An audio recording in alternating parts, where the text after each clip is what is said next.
Aluminium के पात्र का करते हैं जो उपयोग, आमंत्रित करते सदा वह 48 रोग। निश्चित मान के चलना, अगर मान लीजिए आप एल्यूमिनियम के बर्तन यूज़ कर रहे हैं, एल्यूमिनियम के बर्तन में अगर आप भोजन बना रहे हैं तो अनेक प्रकार की बीमारियां आपके जीवन में आती चली जाएगी। ऐसा ये एल्यूमिनियम का बर्तन है। और लगभग लगभग बहुत सारे घरों में एल्यूमिनियम के क्या मिलते हैं बताओ? कुकर, कुकर रहते हैं बहुत सारे लोगों के घर में। एक तो बाटी ओवन की, सुनना, एक तो ओवन की बाटी, जिसे मतलब ओवन बोलते हैं ना, क्या बोलते हैं, वो एल्यूमिनियम का ही होता है लगभग लगभग। और कुकर एल्यूमिनियम के होते हैं। दो चीज़ तो होती है, बाकी चीज़ शायद नहीं होती होगी, लेकिन दो चीज़, कढ़ाई भी होती है, एक कढ़ाई एल्यूमिनियम की होती है। लेकिन इस पर मैं पूरी बात, आज तो सिर्फ कारी का बोल दी है, लेकिन इस एल्यूमिनियम पर पूरी बात रखूंगा मैं। और अब बात काय की करनी है? पौष की। दिसंबर, 15 दिसंबर से कहाँ तक? 15 जनवरी तक, ऐसा आपका मानना है ना? कब तक आता है? तो उसकी व्यवस्थित जानकारी तो आपको होनी चाहिए। पौष मास आता है दिसंबर और जनवरी में। पौष मास में सबसे अधिक अगर सेवन करना है तो मैंने आपको क्या बताया था? वो बताया था आपको, अगर ध्यान हो तो, दूध से करे मेल। पौष मास में अगर आपने दूध का सेवन किया तो निश्चित मान के चलना आप कभी अस्वस्थ नहीं होगे, कभी आप बीमार होने नहीं वाले हो। और अब पौष मास में क्या खाना चाहिए? तो अनाज में बाजरा, चावल, उड़द और कुल्थी, इसका सेवन अवश्य करना चाहिए पौष मास में। सब्जी में टमाटर और कहते हैं, लेकिन मैं तो बोलूँगा नहीं, मूली के पत्ते, सहजन की फली इस मौसम में अवश्य खाना चाहिए। और साथ साथ में मटर और पालक, ये चीज़ हो गई। फल में सूखा नारियल, पपीता, संतरा, अंगूर, अनार, अमरूद और आंवला खाना चाहिए। और मसाले में काली मिर्च, हिंग, मेथी। वैसे हिंग बहुत गर्म होती है, लेकिन पौष में अवश्य लेना चाहिए। कम से कम साल में एक माह ऐसा है पौष जिसमें आपको हिंग का सेवन करना चाहिए। इस समय हिंग की शरीर में बहुत आवश्यकता होती है, लेकिन ध्यान रखना जो ओरिजिनल हो वही वाले हिंग का सेवन करना। नकली से जो हिंग आजकल मार्केट में आई है वो अनेक प्रकार की बीमारियों का घर है वो हिंग। मेथी, अजवाइन, सौंठ, हल्दी, सौंठ को बहुत अच्छे से लेना चाहिए, पुदीना, लौंग, पतली दालचीनी, केसर, पीपरा मूल, हरी मिर्च, लाल मिर्च, जायफल, जावित्री, इनका सेवन करना चाहिए। और अन्य में देसी गाय का दूध, घी, छेना, श्रीखंड, मसाले वाला दूध, दही। मसाले वाला दूध पहले भी बोला था, अभी बोल रहे हैं। जितना मसाले वाला दूध से समझ रहे हैं ना आप क्या क्या डालना है? काजू है, पिस्ता है, बादाम है, अखरोट, ये सब डालना। दही, लस्सी, गुड़, खांड, सेंधा नमक, काला नमक, खमीर वाली चीज़ें, बादाम, अखरोट, काजू, पिस्ता, चिरौंजी, खजूर, तिल। इस समय तिल लेना चाहिए क्योंकि मकर संक्रांति पे ही तिल ली जाती है। तिल, सरसों का और अलसी व इनका तेल, और मूंगफली और नारियल, इनका सेवन बहुत, जितनी मूंगफली खा सकते हैं इस सीज़न में आपको बहुत मूंगफली खाना चाहिए, और नारियल को भी। और मैं कह रहा हूँ मूंगफली को कभी भी खाना है तो आप भिगो के खाएं, भिगो के खाएंगे तो उसकी वात कारक जो दृष्टि वो खत्म हो जाएगी।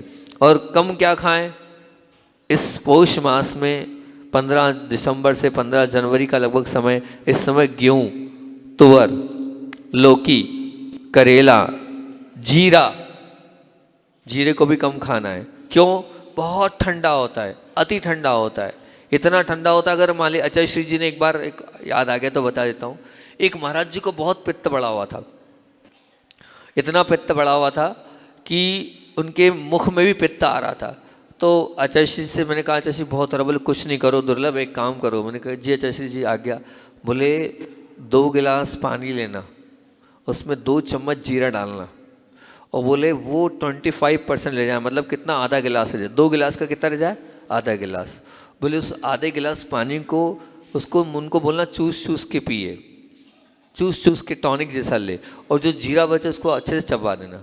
आप देखना चमत्कारी प्रभाव पड़ेगा। और वास्तविकता में उनको हमने ऐसा कराया, ऐसा जैसे ही कराया वैसे के वैसे ही उनका पूरा पित्त शांत हो गया, पूरी गर्मी शांत हो गई। उन्होंने खुद ने अनुभव किया कि हाँ मेरे अंदर जो आग लग रही थी वो समाप्त हो गई। इतना जीरा प्रभावकारी होता है, इतना शांत करता है वो जीरा। तो ये जीरा आपको, लेकिन उन्होंने एक बात बोली थी, गरम गरम मत देना, ध्यान रखना, गरम गरम मत देना उसको। गरम दोगे तो गर्मी कर जाएगा।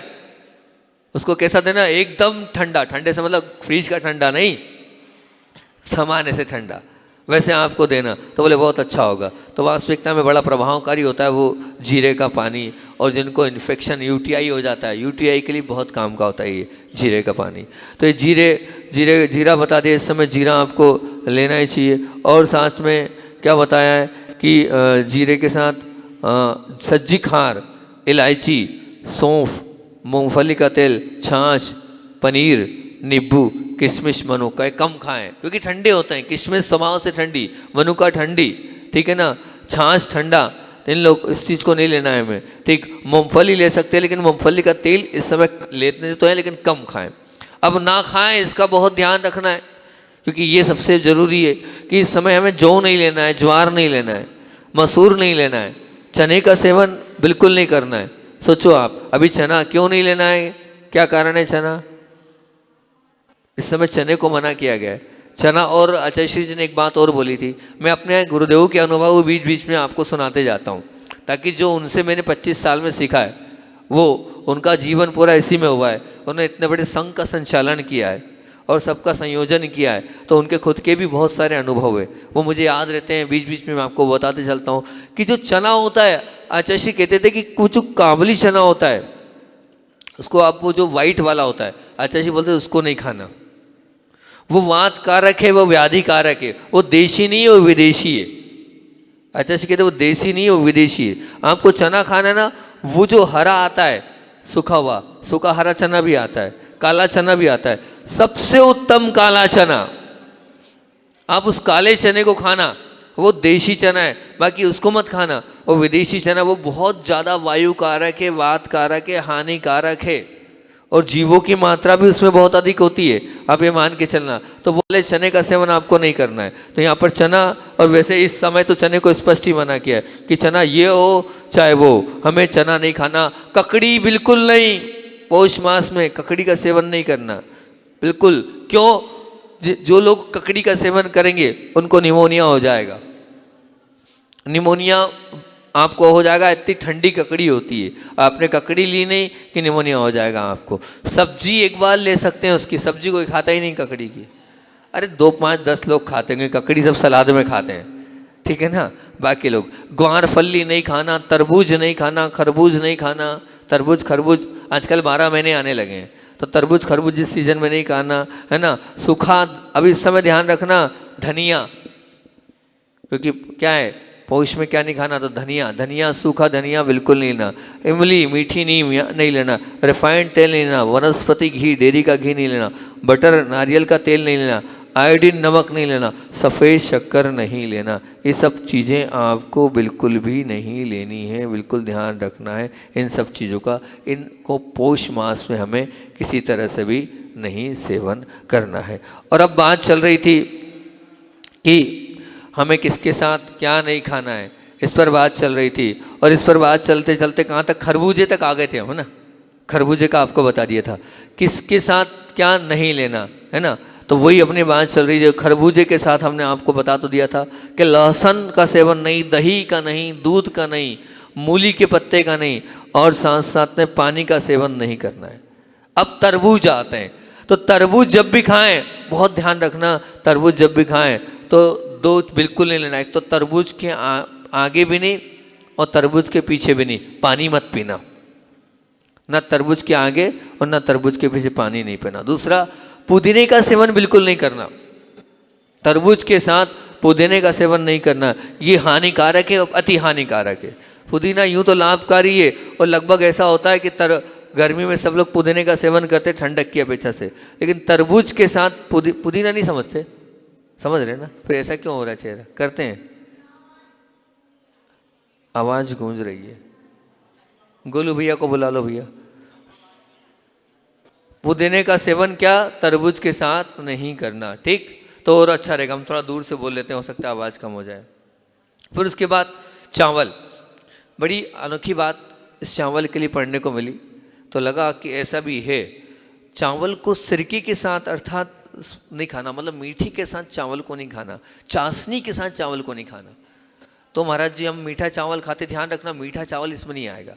मीठे चावल के साथ वो उबलता है, नहीं समझे बात को, मीठे चावल उसके साथ उबलते हैं, तो वो मीठा चावल इतना हानिकारक नहीं है।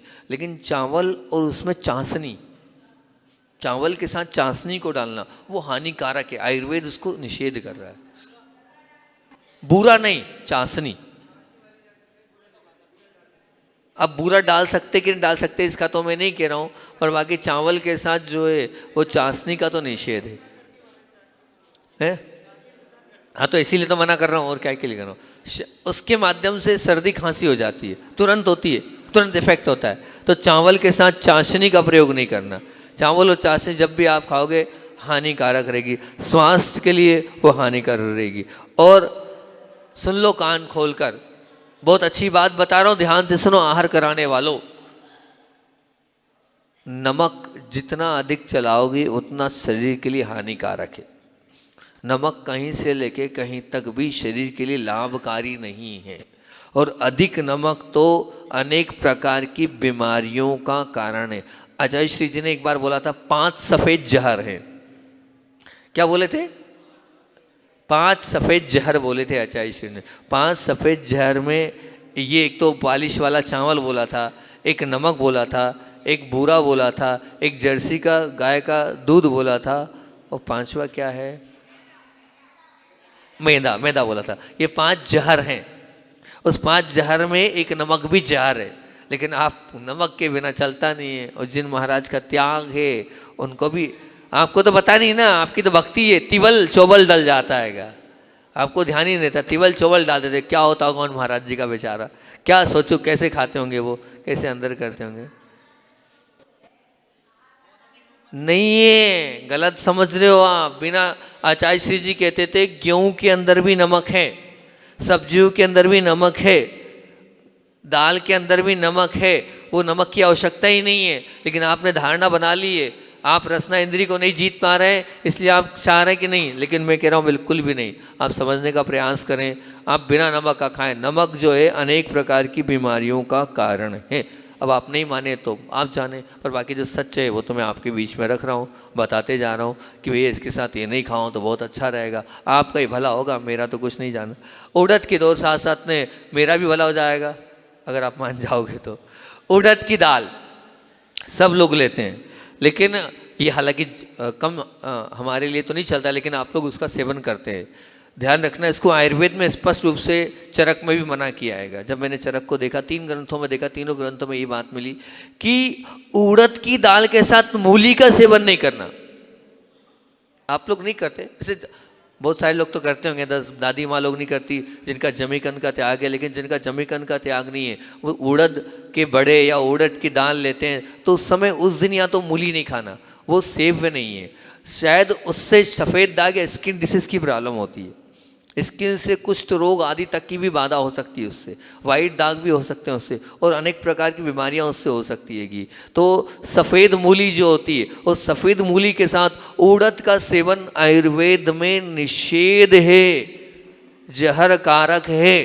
आप इसको समझे, जो बातें आपको अनुभव की आपको बताते जा रहा हूँ, उसको आप लिखते जाएं, दिमाग में नोट करते जाएं कि जिस दिन हम उड़द खा रहे हैं उस दिन हमें सफ़ेद मूली नहीं लेना है। वैसे लेना ही नहीं है मूली, जमीकंद है वो तो, लेकिन फिर भी आप नहीं मानोगे, आपको तो स्वाद चाहिए, और स्वाद के लिए आपको मूली खाना ही है। खाना है तो खाओ, लेकिन उड़द के साथ नहीं खाओ। उड़द समझ रहे ना, सफ़ेद मूली समझ रहे, महाराष्ट्र में और कुछ तो नहीं बोलते, समझ रहे ना, मेरी उड़द ही बोलते, मूली बोलते है ना, उसके साथ नहीं खाना आएगा तो बहुत अच्छी बात होगी। और फिर उसके बाद केला, केला सब खाते हैं, सबके घर में केला मिलता है, लेकिन केला जब भी खाओ तो ध्यान रखना, जब केला खाओ तो केले के साथ मट्ठे का सेवन नहीं करना।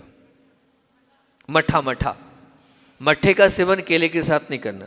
केले के साथ भी अगर मट्ठे का सेवन करोगे तो वो स्किन डिसीज करेगा, वो अनेक प्रकार की बीमारियों को देगा। निश्चित मान के चलना। आज बहुत सारे लोग शारीरिक व्याधि से परेशान है, यूटीआई हो जाएगा तुरंत। आपने केले के साथ मट्ठा लिया, यूटीआई प्रॉब्लम तुरंत हो जाएगी, आपको परेशान हो जाओगे आप, फिर आप इलाज भी नहीं कर पाओगे। तो ध्यान रखना, आप जब भी केला खाएं या जब भी मट्ठा लें तो केले या तो बहुत दूरी रखें या खाएं ही ना साथ, तो सबसे अच्छा। आगे पीछे तो खाने ही मत, तुरंत आपको समस्या से आप घिर जाओगे। केले के साथ मट्ठा नहीं आ रहा है, आ रहा है ना? मट्ठा में दही तो आ ही जाता है, लेकिन फिर भी ना खाएं तो ज़्यादा अच्छा है, ज़्यादा ठीक रहेगा। आप उसका बहुत ध्यान रखेंगे तो बहुत अच्छी बात है कि इससे आपको शारीरिक लाभ बहुत अच्छे से मिलेगा, नहीं तो आप कहीं ना कहीं कोई ना कोई बीमारी आपके घर कर जाएगी। हैं? उल्टी हो जाती है, दीपक भैया को बड़ा अनुभव है। दीपक भैया बोल रहे हैं कि उल्टी हो जाती है। अब मैंने तो खाया नहीं है इसलिए मुझे मालूम नहीं है, 20-25 साल हो गए, हरी देखी नहीं है तो पता नहीं है, और उस समय तो ऐसा मामला नहीं। भैया का कहना है उल्टी हो जाती है, होती है उल्टी, होती होगी तब तो बोल रहे हैं। जब भी होगी तो कुछ तो कुछ जो अंदर जाके विष पैदा कर देती होगी, तभी तो वो आप दही मट्ठे के साथ अगर केला ले लेंगे तो वो नुकसानदेह है, तभी तो कहा है उसके साथ। अब दूसरी बात, घी। वो जो घी है वो कांसे के बर्तन में अगर आप 10 दिन रख दें, काय के बर्तन में, कांसे के बर्तन में आप 10 दिन रख देंगे तो, और उससे अधिक दिन अगर रख गया तो और खतरनाक, और फिर उस घी को आपने सेवन कर लिया, विष। क्या बोल रहे हैं? विष का काम करेगा वो। अगर कांसे के बर्तन में घी रखा है और उस घी का अगर आपने सेवन कर लिया तो विष के समान है, निश्चित मान के चलना। विष का तात्पर्य समझ रहे क्या कहलाता है? विष है जहर, जहर, वो जहर का काम करेगा अगर आपने घी कांसे के बर्तन में रखा। वैसे मेरे ख्याल से तो नहीं रखते होंगे, नहीं रखते, लेकिन अगर रखा हो या रखा हुआ खा लिया हो, नहीं नहीं, वो तो बहुत सुंदर है। आपको बता रहे हैं, वो जो एक मशीन आई हैगी, हमने बहुत बार कांसे के बर्तन को घी में लगाकर उसमें हल्का सा नमक लगाकर उसका किया, उससे गर्मी और बुखार उतर रहा, तो वो अलग मैटर है। लेकिन खाने की बात चल रही है, और खाने में अब जैसे देखा मैंने, वो जो डॉक्टर साहब नारायण जी ने जो मशीन दी बताई, एक बार 2 बार तो हमने भी उसको यूज़ करी, बोले वो अंदर के टॉक्सिन निकालती है। मतलब घी, कांसे के बर्तन है ना, वो कांसे का बर्तन है, और वो घी पर वो घुमाते हैं, जैसे जैसे घुमाते आते हैं काला होता चले आता है, बिल्कुल एकदम ब्लैक हो जाता है, पाँव भी और वो घी भी। तो निश्चित रूप से मानना, फिर एक किसी ने बताया कि प्रशांत सागर जी महाराज जी तो प्रतिदिन कराते थे, वो कटोरी से कराते थे डेली, उनको उससे बहुत रिलीफ मिलता था, बहुत अच्छा लगता था। टॉक्सिन्स, अंदर की गंदगी, अंदर के जितने भी हमारे विषैले तत्व है वो उससे बाहर हो जाते हैं। तो निश्चित रूप से ऐसा कुछ होता होगा, निकालने का और काम होता होगा, बार बार घीसने से तो होता होगा, तो वो घी और वो मिलता होगा, कुछ ना कुछ तो होते होगा, ये निश्चित मान के चलना। तो आप निश्चित ध्यान रखें, विष युक्त तो हो जाता है वो कांसे के अंदर रखे गए। और एक और बात याद आ गई, फिर बाद में भूल जाता हूँ मैं, कि ध्यान रखना, ये माताओं आपको बहुत अच्छे से बता रहा हूँ, घी कभी भी ध्यान रखना आप जमा हुआ रोटी पे नहीं देना, टॉन्सिल बढ़ा देगा वो। टॉन्सिल मतलब आपकी गले से संबंधित समस्याओं का कारण अधिकतर ये होता है आपका घी।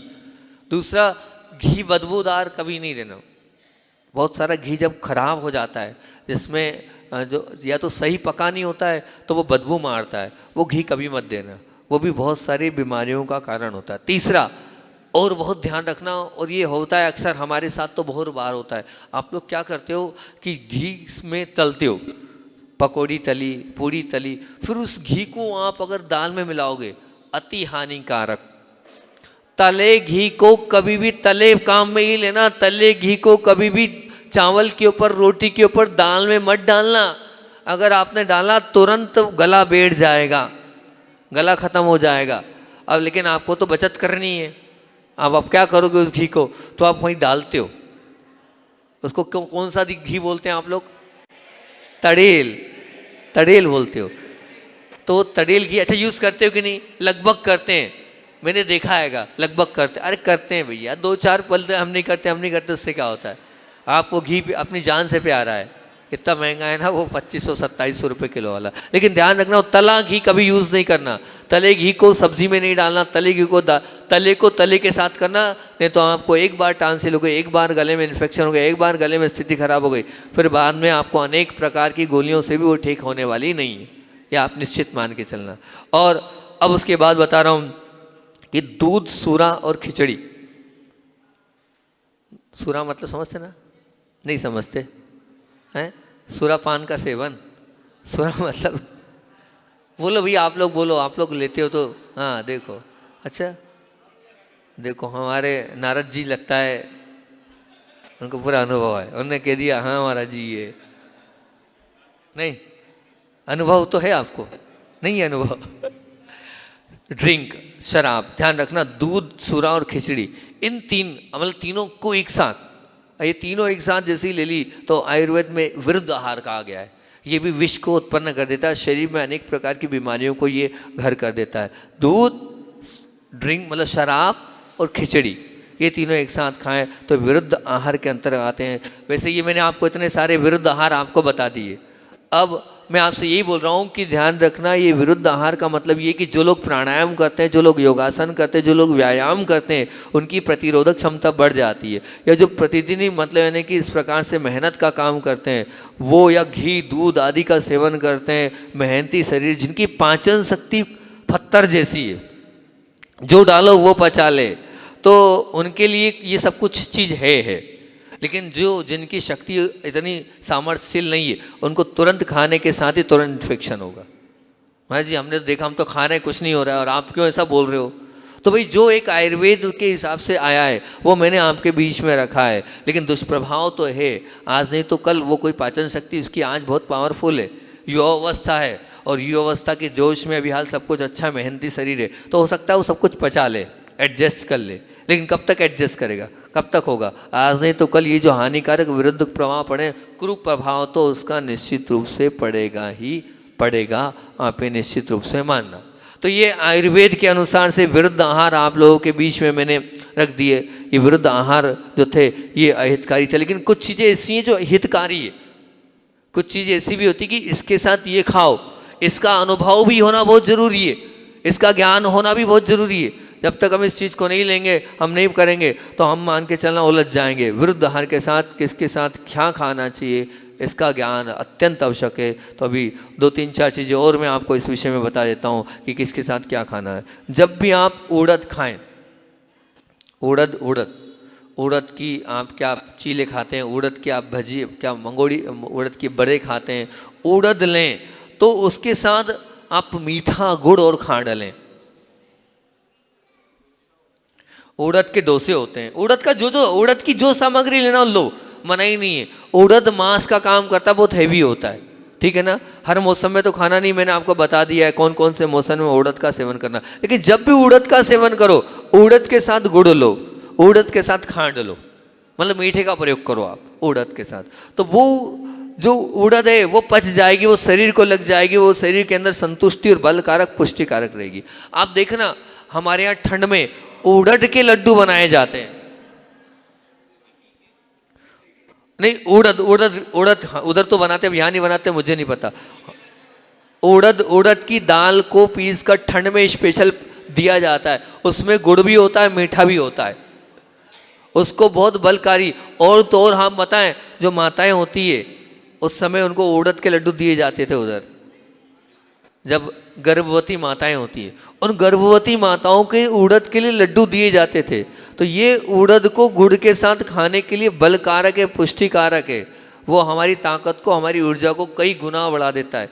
और हम तो जब घर में थे तो उड़द के लड्डू बनते थे, तो एक लड्डू में पूरा मामला हो जाता था, फिर दूसरी चीज़ ही नहीं। आप वो कचौरी, समोसे, पोहे, जलेबी देते हो, ठंड में मत दो, वो कचौरी तली भी बेकार, वो पोहा बेकार। आप माताओं, आपको कुछ नहीं है, आप लड्डू बना के दो। आप अभी इस समय ये सीज़न है, इस समय आप उड़द के लड्डू दो, वो लाभकारी, संतुष्टिकारक रहेंगे, पुष्टिकारक रहेंगे, शरीर के अंदर उसमें जो है हड्डियों को मजबूत करेंगे वो। तो उड़द के लड्डू के साथ गुड़ या खांड आपको देना चाहिए, और उसमें आप चाहें तो अभी तो ड्राई फ्रूट्स देना चाहिए, उसमें आप ड्राई फ्रूट्स भी थोड़े बहुत डाल सकते हैं, तो वो सुंदर वो बन सकता है वो। उड़द के बाद ध्यान रखना क्या खाना चाहिए? तो चना, चने के साथ जो बोला है, मैं तो उसका नहीं बोलूँगा कि वो खाओ आप, लेकिन आयुर्वेद का मानना है कि चना खाते समय मूली का सेवन करना चाहिए। पर मेरा समर्थन नहीं है, मूली का सेवन करना चाहिए आयुर्वेद कहता है, मैं नहीं कह रहा हूँ, ना समर्थन कर रहा हूँ उसका, लेकिन जो बात आई उसको बताना तो जरूरी है, छोड़ूं क्यों उस चीज़ मैं। फिर उसके बाद मूंग की दाल सबसे बढ़िया है, वात पित्त कफ तीनों को शमन करती है मूंग की दाल। आप जितनी खा सकते हैं उतनी अच्छी बात है कि हर एक मतलब यानी कि औषधि का काम करती। कुछ चीज़ें ऐसी है कि एंटीबायोटिक है, वो ये मूंग की दाल है, एंटीबायोटिक है, ये खाना चाहिए। अब मूंग की दाल खा ली, लेकिन उसके साथ सबसे बेस्ट क्या खाना चाहिए? जब भी आप मूंग की दाल खाएं तो उसके साथ आंवला लें आप, ये अमृत का काम करता है। मूंग की दाल के साथ आंवला, लेकिन उसकी भी सीमा कितना लेना ये देखो। आप डाले जा रहे हो, खट्टा जाएंगे दांत, कितनी एक लिमिट तो एक मात्रा हो भाई। आचार्य जी बोलते थे खाने योग्य, लेकिन खाने योग्य भी कितना खाओ, इसकी एक लिमिट और इसकी मात्रा देखो। स्वाद के समान उसको लेना है, बेस्वाद मामला नहीं हो जाए। तो आप जब भी खाएं मूंग की दाल के साथ क्या खाना है आपको? आंवले का सेवन करना है। वो आंवले का सेवन आपके लिए बहुत अच्छा रहेगा, और वो आंवला आप खाएंगे तो वो सुंदर रहेगा। और उसके बाद आपको अरहर मतलब तुअर की दाल, अरहर नहीं समझते, तुअर की दाल। तो तुअर की दाल के साथ जो आयुर्वेद में एक संयोग आया है, वो संयोग है कांजी। आयुर्वेद में आया कांजी। कांजी कुल मिलाकर एक पदार्थ होता है जो संलेखना वालों को भी दिया जाता है, जो कहना चाहिए कुछ इमली है, कुछ इस प्रकार से पदार्थों से वो 3-4 चीज़ों से मिलकर कांजी बनता है। कोई बता पाएगा कांजी कैसे बनती है? अब हमें अनुभव नहीं है, हमें तो जो लिखा है हमने आपको बता दिया। कांजी का उल्लेख मिलता है, कांजी कैसे बनती है शायद मेरे ख्याल से भगवती आराधना में इसको आप देख सकते हैं। वो तो जब भी आप अरहर खाएं तो अरहर को कांजी से खाएं, शायद मेरे ख्याल से इमली और आदि की खटाई होती है, ये उसको बोलते हैं मेरे ख्याल से। तो वो अरहर की दाल के साथ उसका खाना अच्छा होता है, वो सेवन करने योग्य है, वो करेंगे तो बहुत अच्छी बात होगी। और अब आगे क्या खाना है, किसके साथ खाना है, अब ये प्रकरण बहुत बढ़िया और बहुत सुंदर है। पर अभी अपन यही विराम देते हैं। आज पूरी रात तो नहीं जगा था, 12-1 बजे तक जगा था। 2 बीमारी पर काम किया मैंने, और 2 बीमारी के पूरे नोट्स तैयार कर लिए। और भी जैसे घुटना दर्द है, रीढ़ दर्द है, पेट खराब है, माइग्रेन है ना, हृदय से संबंधित है, आंखों से संबंधित है, बहुत सारी उसके पूरे नोट्स आप लोगों के बीच में रखूँगा। जो बहुत अनुभूत प्रयोग हैं वो वाले प्रयोग आपके बीच में रखूँगा। पहले ये पूरा प्रकरण खत्म हो जाए, फिर उसके बाद एक एक करके एक बीमारियों पर आपको अलग अलग देता जाऊँगा। तो उसके माध्यम से आपको, और कुछ प्रयोग तो ऐसे मेरे पास जो एक बहुत सुंदर सी बुक हैगी, वो मैंने आपको बताया था कि जिन्होंने अपने पूरे जीवन में तपस्या करी हैगी, लाड़गंज मंदिर जबलपुर में 70 साल जिनने आयुर्वेद की सेवा करी, उन्होंने अपनी रचना हमें सौंपी थी कि ये मेरे हैं 1000 अनुभव उन्होंने लिखे। वही अनुभव लिखे जो सैकड़ों पेशेंटों पे प्रयोग किए। वो अनुभव आपके साथ शेयर करूंगा मैं एक एक करके। उसके वो तो अनुभव शेयर है ही, उसके अलावा और अन्य बड़े बड़े जो वैद्य आते हैं जिनसे मैं चर्चा करता हूँ, लिखता हूँ, वो सब आपके एक एक बीमारी में एक एक करके वो सब शेयर करता चला जाऊँगा। वो सब आपके बीच में बताता जाऊँगा कि इसके माध्यम से ये ठीक होता है, ये ठीक होता है। अगर आपका पुण्य होगा तो निश्चित रूप से आपकी वो बीमारी, सब घरेलू उपचार है, कोई दवाई नहीं, आपको मार्केट में नहीं जाना है, मार्केट से कुछ नहीं करना है, आपके घर में ही आपको वो सब कुछ मिलती चली जाएगी, उन्हीं के माध्यम से आप ठीक होते चले जाओगे। मेरा समय पूरा हो गया है। बोधि समाधि परिणाम शुद्धि शात्मोपलब्धि शिव के सिद्धि चिंता बड़ी चिंतित वजदान तम बद्ध मानस ममास्तु देवी।